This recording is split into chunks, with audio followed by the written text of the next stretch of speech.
They called it a frozen wasteland, an empty stretch of ice and silence. But in 1867, America bought it anyway for just 2 cents an acre. What seemed like a foolish gamble would become one of the greatest land deals in history. This is the story of how Alaska changed empires, reshaped nations, and revealed riches buried beneath the snow. Before it was part of the United States, Alaska was a land whispered about in distant courts and fur trading posts. Wild, frigid, untamed, home to rich cultures and unforgiving terrain. But in 1741, a Russian expedition changed everything. They saw opportunity, pelts, and empire. But what drove the mighty Russian Empire to claim a land so far, so cold, and so difficult to tame? The Russian Empire, hungry for trade and territory, established outposts in Alaska, launching the era of Russian America. For a time, furs flowed and profits soared. But distance, danger, and dwindling resources soon made Alaska more burden than a boon. With European rivals watching and war looming, the Tsars faced a chilling decision: keep Alaska or sell it before it became worthless. Meanwhile, in the halls of Washington, D.C., a quiet admirer of Alaska waited.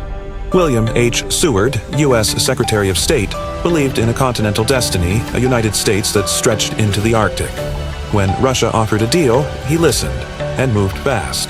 But could Seward convince the American people to buy 600,000 square miles of ice for $7.2 million? In 1867, the U.S. Senate approved the deal barely. Newspapers mocked it. Political opponents scoffed. Seward's icebox, they called it. Polar Bear Garden, a national joke. Little did they know, this frozen frontier held secrets that would change America's future. So what was really hidden beneath all that snow and silence? The jokes didn't last long. Just 3 decades after the purchase, Alaska struck gold, literally. In 1896, the Klondike Gold Rush turned sleepy river valleys into chaotic camps of thousands, all chasing fortune. From Nome to Fairbanks, the land glittered with promise. Then came the black gold, oil. Beneath the permafrost lay vast reserves that would fuel cars, wars, and the American economy for generations. Suddenly, Seward's Folly looked more like Seward's masterstroke.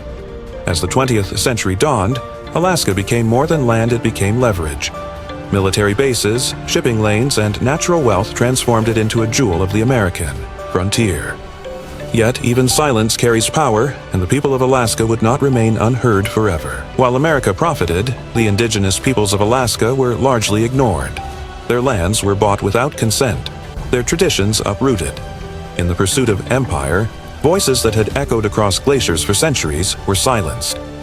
Yet, even silence carries power, and the people of Alaska would not remain unheard forever. Alaska began as a punchline, a frozen gamble dismissed by many. But in the silent shimmer of its tundras, America found more than land. It found gold. It found energy. It found power. Through war and peace, in darkness and light, this once forgotten frontier rose to become a symbol of vision and of the untold riches that lie beyond what the eye can see. The northern lights still dance across its skies. Eagles still soar above its endless wild. And deep within its icy heart beats a story of ambition, resilience, and revelation. The Alaska Purchase wasn't just a deal, it was destiny.